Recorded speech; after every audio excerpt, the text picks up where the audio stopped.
Kamusta ako si Dr. Mila de la Paz at inialay ko ang aking karera sa kalusugan at kapakanan ng mga kababaihan, lalo na habang tinatahak natin ang paglalakbay ng pagtanda.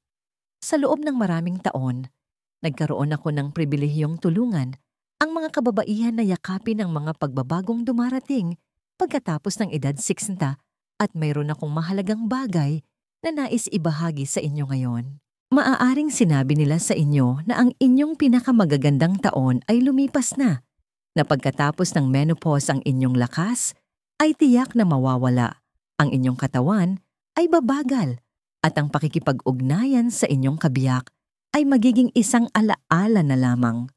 Pero paano kung mali sila? Hindi lang basta mali, kundi lubusang mali. Bilang isang espesyalista sa kalusugan ng kababaihan na may higit sa 30 taong karanasan, natulungan ko na ang hindi mabilang na kababaihan na bawiin ang kanilang lakas, ang kanilang sirkulasyon, at ang kanilang mahalagang koneksyon sa kanilang mga partner at sa kanilang sarili. Nakipagtulungan ako sa libu-libong kababaihan na katulad ninyo sa buong Pilipinas, at ang natuklasan ko ay parehong nakakagulat at lubos na nagbibigay pag-asa. Habang iniisip ng karamihan na ang daloy ng dugo at sigla ay nakasalalay sa gamot hormone therapy o mamahaling supplements, ang katotohanan ay madalas na mas simple at mas makapangyarihan. Nakikita ninyo mayroong 4 na natural na pagkukunan ng protina na makakatulong na linisin ang mga bara sa daluyan ng dugo, magbigay sigla sa intimasiya at muling pag-alabin ang pisikal na koneksyon kahit na kayo ay nasa 70s na o higit pa. At halos walang sinuman ang nagsasalita tungkol dito mula sa pananaw ng isang babae. Ngayon ipapaliwanag ko sa inyo ang 4 na makapangyarihang pagkaing ito, kung paano sila gumagana, kung ano ang ginagawa nila sa loob ng inyong katawan, at kung paano ang pagdaragdag sa kanila sa inyong pang-araw-araw na gawain ay makakatulong na maibalik ang sirkulasyon, libido at kumpiyansa sa natural, ligtas at walang masamang epekto na paraan. Manatili kayo sa akin dahil ang pangatlong protina sa listahang ito ay tahimik na nagpapabago sa buhay ng maraming kababaihan at kanilang mga partner sa buong bansa. At kapag narinig ninyo kung bakit maaaring mabago rin nito ang inyong buhay, bago tayo magsimula, kung sa tingin ninyo ay makakatulong ang impormasyong ito, mangyaring isaalang-alang na i-click ang subscribe button at itap ang bell icon. Sa ganoong paraan, hindi ninyo kailanman mapapalampas ang isa pang simple at siyentipikong payo para tulungan kayong maging mas malakas, mas konektado at mas buhay pagkatapos ng edad 60. Kung ang mensaheng ito ay para sa inyo, i-type ang 1 sa mga komento. Kung hindi, i-type ang 0. Ang inyong feedback ay tumutulong sa akin na patuloy na maging mas mahusay para sa inyo. Ngayon, simulan na natin ang unang pagkukunan ng protina. Ito ay isang pagkain na nagpapalusog sa mga puso, utak at daluyan ng dugo sa loob ng maraming siglo. Ngunit ang hindi alam ng karamihan sa mga kababaihan ay kung gaano ito kalakas para sa pagpapanumbalik ng sirkulasyon at intimasya pagkatapos ng edad 60. Hayaan ninyong ipakilala ko sa inyo ang tahimik na lakas ng salmon na galing sa dagat. Salmon na galing sa dagat ang pampalambot ng mga artery. Mayroong isang bagay na malalim na nakapagpapagaling sa salmon na galing sa dagat, isang bagay na higit pa sa masarap nitong lasa. Para sa mga kababaihan na higit sa iksi, ang salmon ay hindi lamang pagkain. Ito ay isang malalim na paraan ng pag-aalaga sa sarili. Ito ay isang kasangkapan, isang natural na kaalyado na gumagana kasama ng inyong katawan upang ibalik ang unti-unting nawala dahil sa panahon at stress, ang inyong sirkulasyon, ng inyong lakas at ang inyong kakayahang kumonekta ng malapit sa inyong kabiyak. Ang salmon na galing sa dagat ay isa sa pinakamayamang natural na mapagkukunan ng omega-3 fatty acids, mga compound na lubos na kailangan ng inyong katawan para mapanatiling malambot, nababaluktot at bukas ang mga daluyan ng dugo. Habang tayo ay tumatanda, ang ating mga artery ay may tendensyang tumigas, ang daloy ng dugo ay nahihirapan at kasama nito ang mga aspeto ng buhay na umaasa sa malusog na sirkulasyon, kalinawan ng isip, tibay ng katawan at ang intimasiya. Kapag ang dugo ay hindi makadaloy ng malaya, maaring maglaho ang pagnanasa, pumagal ang pisikal na tugon at maaring magsimulang humina ang kumpiyansa. Ngunit hindi ito kailangang maging kwento ninyo. Ang dahilan kung bakit napakabisa ng salmon ay ang kakayahan nitong tugunan ang mga isyong ito mula sa ugat. Ang omega-3 na matatagpuan sa salmon mula sa dagat ay nagbabawas ng pamamaga sa loob ng katawan, natural na nagpapalabnaw ng dugo at sumusuporta sa produksyon ng nitric oxide na mahalaga para sa pagpapalawak ng mga daluyan ng dugo at pagpapabuti ng daloy sa lahat ng tamang lugar. Para sa mga kababaihan, ito ay nangangahulugan ng mas mataas na sensitivity, init at ginhawa sa panahon ng paglalambingan. Para sa mga kalalakihan, nangangahulugan ito ng mas mahusay na pagganap. Hindi ito maliliit na benepisyo. Ito ang mga pundasyon ng pisikal na koneksyon na madalas nawawala sa pagtanda. Nakita ko ang mga mag-asawa sa kanilang 60s at 70s na hindi lamang naibalik ang kanilang sirkulasyon, kundi pati na rin ang kanilang emosyonal na pagiging malapit sa isa't isa sa pamamagitan lamang ng pagdaragdag ng salmon sa kanilang pagkain 2 hanggang 3 beses sa isang linggo.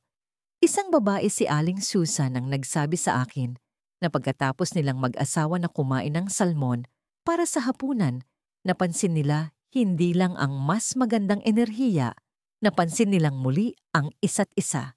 Iyan ang kapangyarihan ng tunay na pagkain.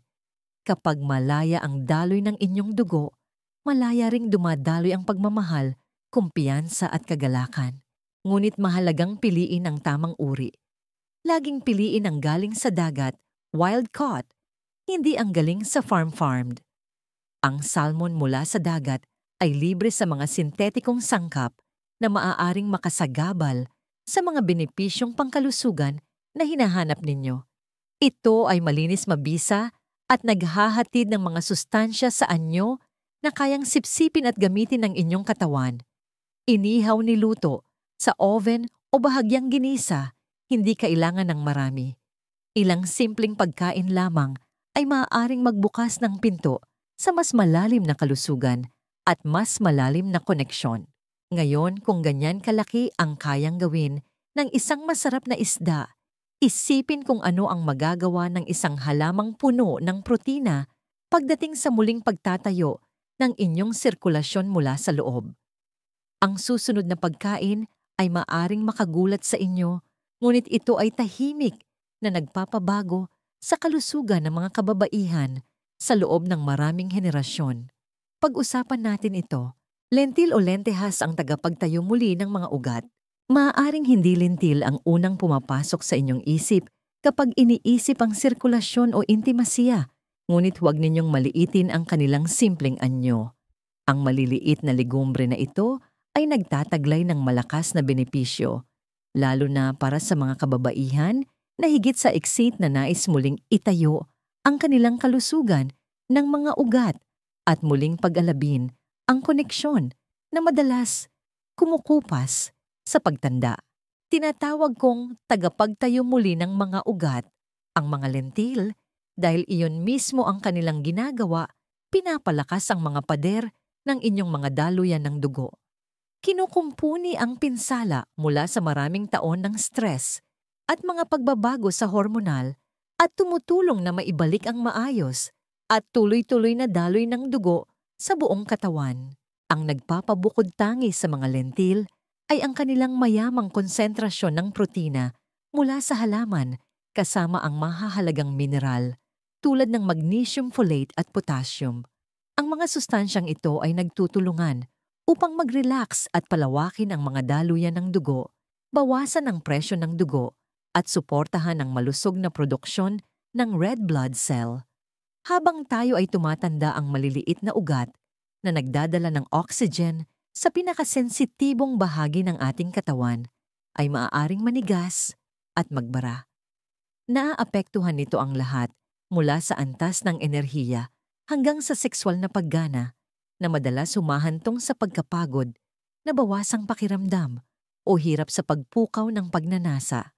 Nilalabanan iyan ng mga lentil sa pamamagitan ng pagpapalusog sa inyong circulatory system mula sa loob, nagkukumpuni, nagtatayong muli at nagpapasigla. Ang magnesium sa particular ay may mahalagang papel.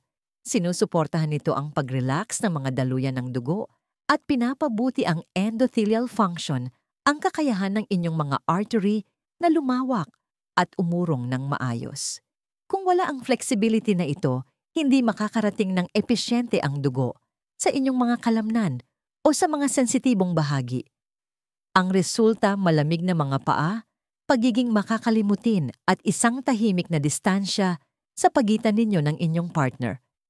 Ngunit kapag naging regular na bahagi ng inyong dieta ang lentil, nagsisimulang magbago ang mga bagay.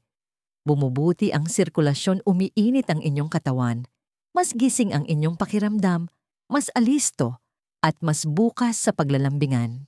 Tumutulong din ang mga lentil na i-regulate ang asukal sa dugo na isang nakatagong salik sa mga issue sa intimasiya para sa mga kababaihan.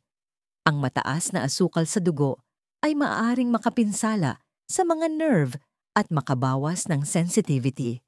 Sa pamamagitan ng pagbalanse ng mga antas ng insulin, pinoprotektahan ng lentil ang mga marurupok na sistema na nagpapasigla sa pagnanasa at koneksyon. At ang pinakamagandang bahagi, madali silang ihanda banayad sa sistema ng panunaw at napakadaling ihalo sa iba't ibang pagkain. Kahit sa mga sabaw nilaga o salad, ang mga lentil ay maaaring tahimik na maging bahagi ng inyong buhay habang lumilikha ng malalaking pagbabago sa loob ng inyong katawan.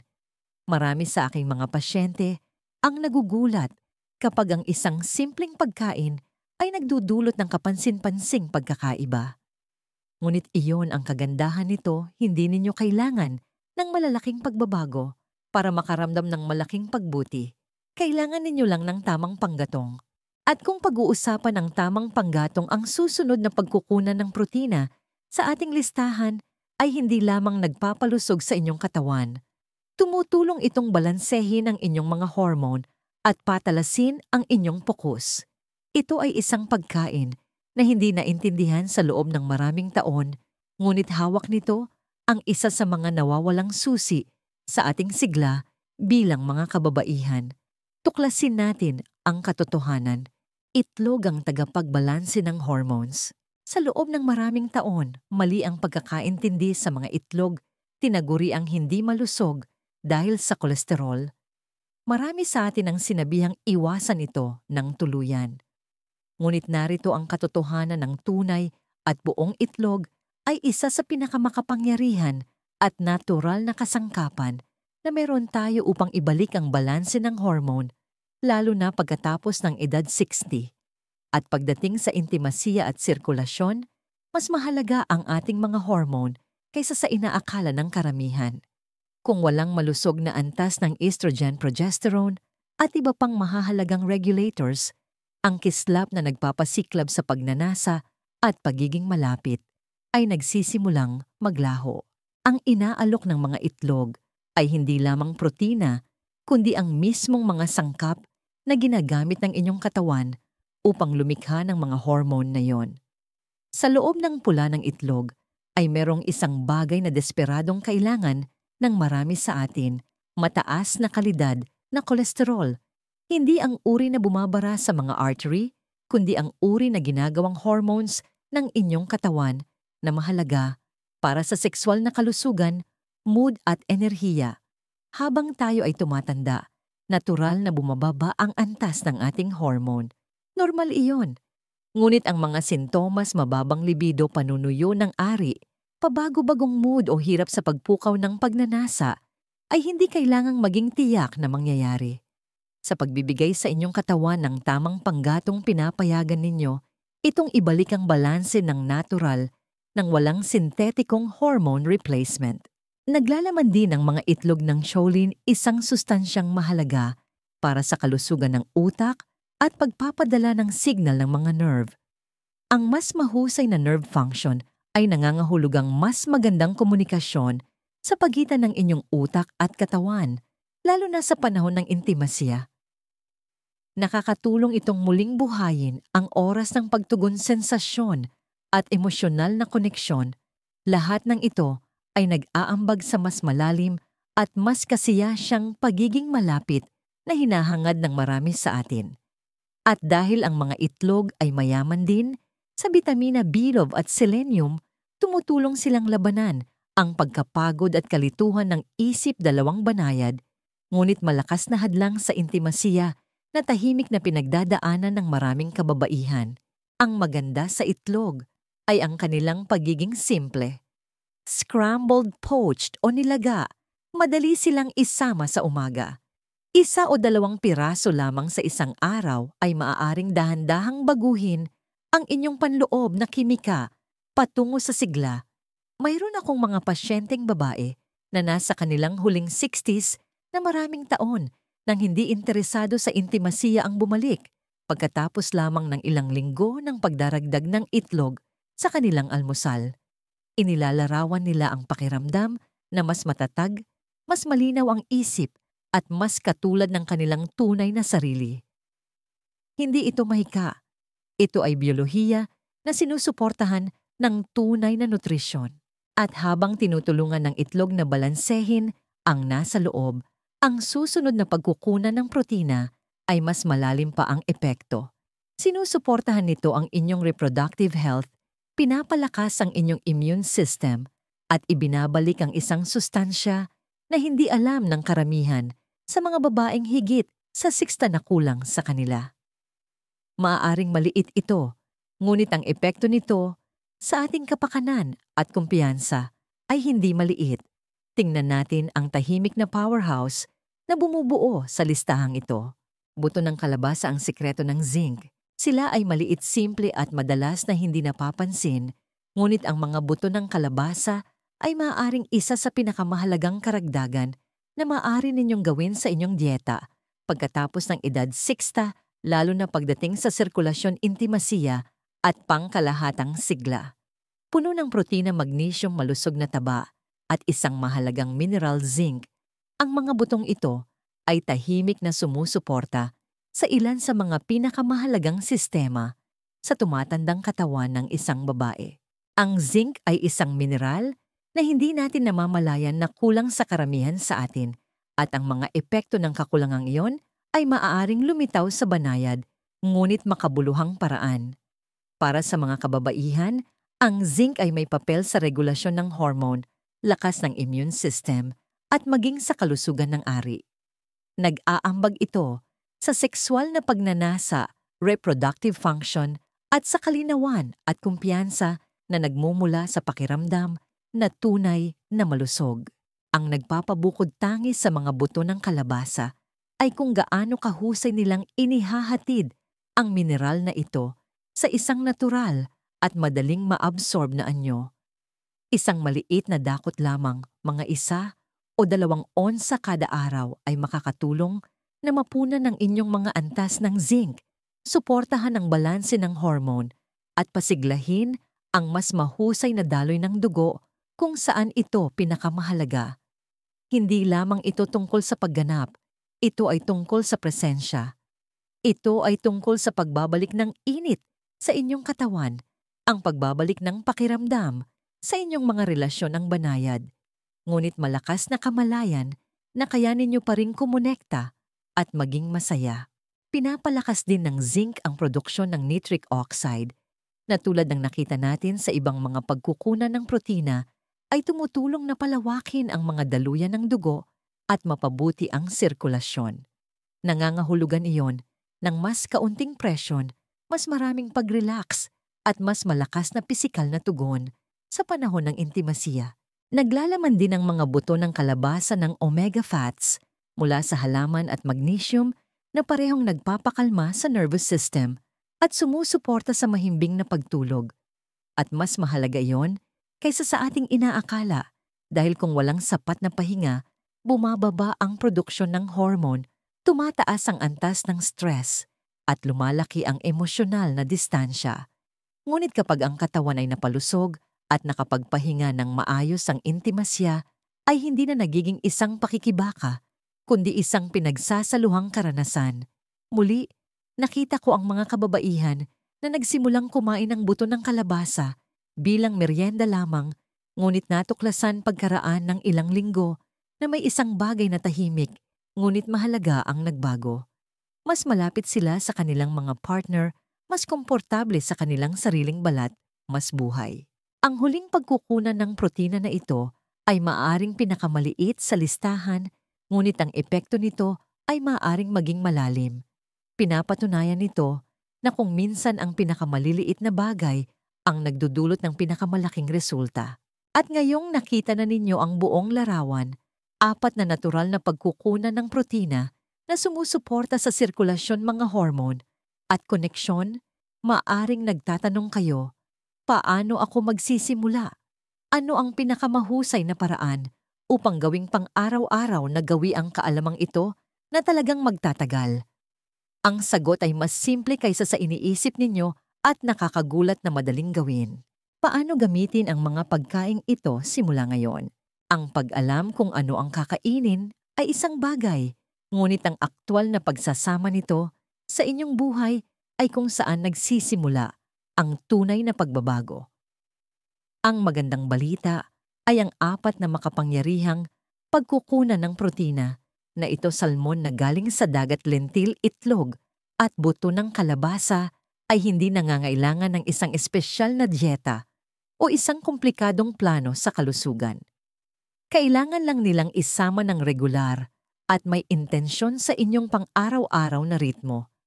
At kapag ginawa ito, sinisimulan nilang gawin ang trabaho na hinihintay ng inyong katawan, ang pagpapanumbalik ng sirkulasyon, pagsuporta sa balanse ng hormone, at pagtulong sa inyong makaramdam na buhay muli mula sa loob.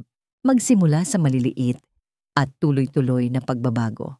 Magdagdag ng salmon sa inyong hapunan 1 beses o 2 beses sa isang linggo. Inihaw niluto sa oven o kahit sa isang masustansyang sopas, panatilihin itong simple at pare-pareho. Gawing pangunahing sangkap ang lentil para sa tanghalian o hapunan. Ang isang mainit na salad ng lentil o isang nakakabusog na nilaga ay maaaring magbigay ng pangmatagalang enerhiya at matatag na asukal sa dugo sa buong araw. Simulan ang inyong umaga sa 1 o 2 itlog inihanda sa paraang gusto ninyo. Ang mga ito ay mabilis nakakabusog at nag-aalok ng isang matibay na pundasyon para sa suporta sa hormone at kalinawan ng isip. At panghuli, maglagay ng isang maliit na garapon ng buto ng kalabasa sa mesa o malapit sa inyong paboritong upuan. Ang isang dakot sa hapon o gabi ay isang kasiyasyang merienda na tahimik na sumusuporta sa inyong intimasya at sigla sa paglipas ng panahon. Hindi ito tungkol sa pagbabago ng inyong buong buhay. Ito ay tungkol sa dahan-dahang paglilipat ng inyong mga gawi patungo sa mga pagkaing tumutulong sa inyong maramdaman muli ang inyong sarili, malakas malinaw ang isip at konektado. Ang dahilan kung bakit napakabisa ng paraang ito ay ang pagiging sustainable nito. Ang mga pagkaing ito ay hindi kakaiba mahal o mahirap hanapin. Sila ay totoo masustansya at epektibo, madalas na mas maaasahan kaysa sa pinakabagong supplement. Ang susi ay ang pagiging pare-pareho. Tumutugon ang inyong katawan sa kung ano ang ibinibigay ninyo dito sa paglipas ng panahon. Kapag pinapakain ninyo ito, nang may layunin nagsisimula itong maghilom, mag-regulate at ibalik ang sarili nito ng natural. At kapag naramdaman ninyo ang pagkakaiba, mas mainit na mga kamay, mas malinaw na pag-iisip, mas bukas sa inyong partner, malalaman ninyong may isang tunay na bagay na nagbago. Iyon ang panahon na ang pagkain ay nagiging higit pa sa panggatong. Ito ay nagiging kalayaan. Ngayong alam na ninyo kung paano magsimula, may isang huling katotohanan na nais kong iwan sa inyo. Isa na maaaring magbago kung paano ninyo tinitingnan ang pagtanda sigla at ang inyong sariling kwento sa hinaharap. Dahil ang paglalakbay na ito ay hindi nagtatapos sa nutrisyon. Sa maraming paraan, ito ay nagsisimula pa lamang. Huling kaisipan, hindi pa ito ang katapusan. Minsan hindi natin napapansin ang mga tahimik na paraan kung paano tayo nagsisimulang makontento sa mas kaunting enerhiya, mas kaunting pagiging malapit, mas kaunting kagalakan sa ating sariling balat. Maaari itong mangyari nang dahan-dahan sa loob ng maraming taon na nagsisimula nating tanggapin ito bilang natural na kapalit ng pagtanda. Sinasabi natin sa ating sarili, ganito na talaga ngayon. At dahan-dahan tahimik, umaatras tayo mula sa mga bahagi ng buhay na dating nagparamdam sa atin na lubos na buhay. Ngunit nais kong marinig ninyo ito ng malinaw dahil lamang sa may isang bagay na kumupas ay hindi nangangahulugang nawala na ito magpakailanman. Ang katotohanang paulit-ulit kong nakita sa aking maraming taon ng pagtatrabaho sa mga kababaihan ay ito gusto pa ring maghilom ng inyong katawan. Gusto pa ring kumonekta ng inyong puso. Hindi pa tapos lumago ang inyong buhay. Napag-usapan natin ang 4 na makapangyarihang pagkukunan ng protina salmon na galing sa dagat lentil, itlog at buto ng kalabasa. Maaaring mukha silang simple, ngunit bawat isa sa kanila ay may kakayahang suportahan ang mismong mga sistema na nagpaparamdam sa inyo na masigla malapit sa iba at buo. Pinapabuti nila ang sirkulasyon, ibinabalik ang balanse ng hormone, binabawasan ang pamamaga at pinapalusog ang mga bahagi ng inyong katawan na madalas na hindi pinapansin ng modernong medisina, lalo na pagdating sa ating emosyonal at pisikal na koneksyon.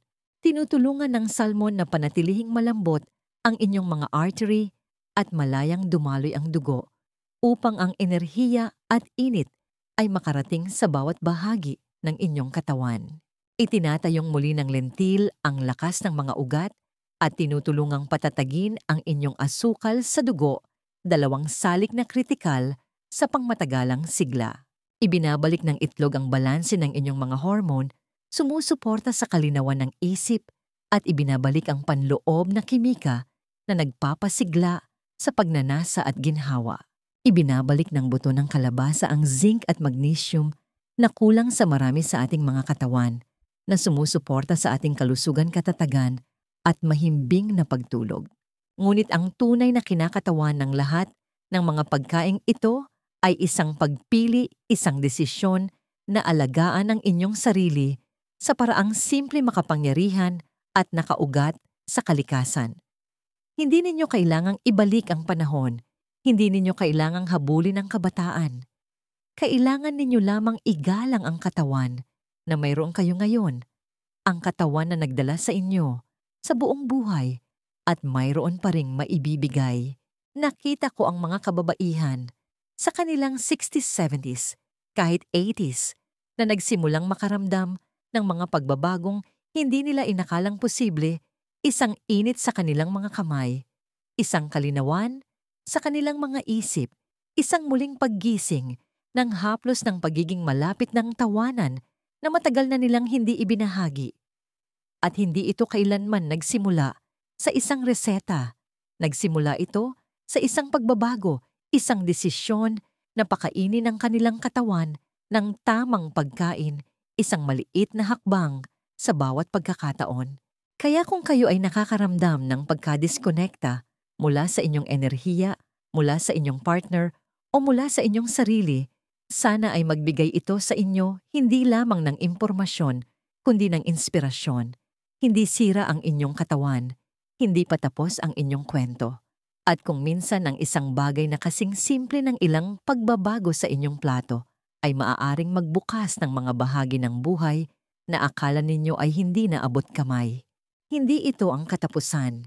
Sa maraming paraan, ito ang simula, isang pagbabalik sa pakiramdam, isang pagbabalik sa koneksyon, isang pagbabalik sa inyo.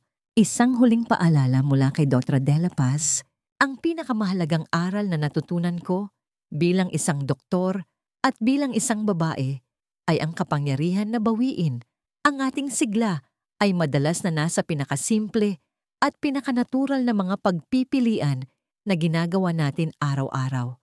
Ito ay tungkol sa pagkilala na ang inyong katawan ay may hindi kapani-paniwalang kapasidad para sa pagpapanibago sa anumang edad. Huwag maliitin ang malalim na epekto ng pag-aalaga sa inyong sarili ng mabuti, hindi lamang para sa inyong pisikal na kalusugan, kundi para sa inyong espiritu at sa inyong mga koneksyon sa mga mahal ninyo sa buhay. Piliin ninyong maniwala sa potensyal ng inyong katawan, gawin ang maliliit at tuloy-tuloy na hakbang na iyon at maaaring magulat kayo kung gaano pa kasigla ang buhay. Gusto kong marinig ang inyong mga saloobin. Mangyaring ibahagi sa mga komento sa ibaba kung mayroon man sa mga ito na tumatak sa inyo o kung mayroon kayong sariling karanasan sa mga pagkaing ito.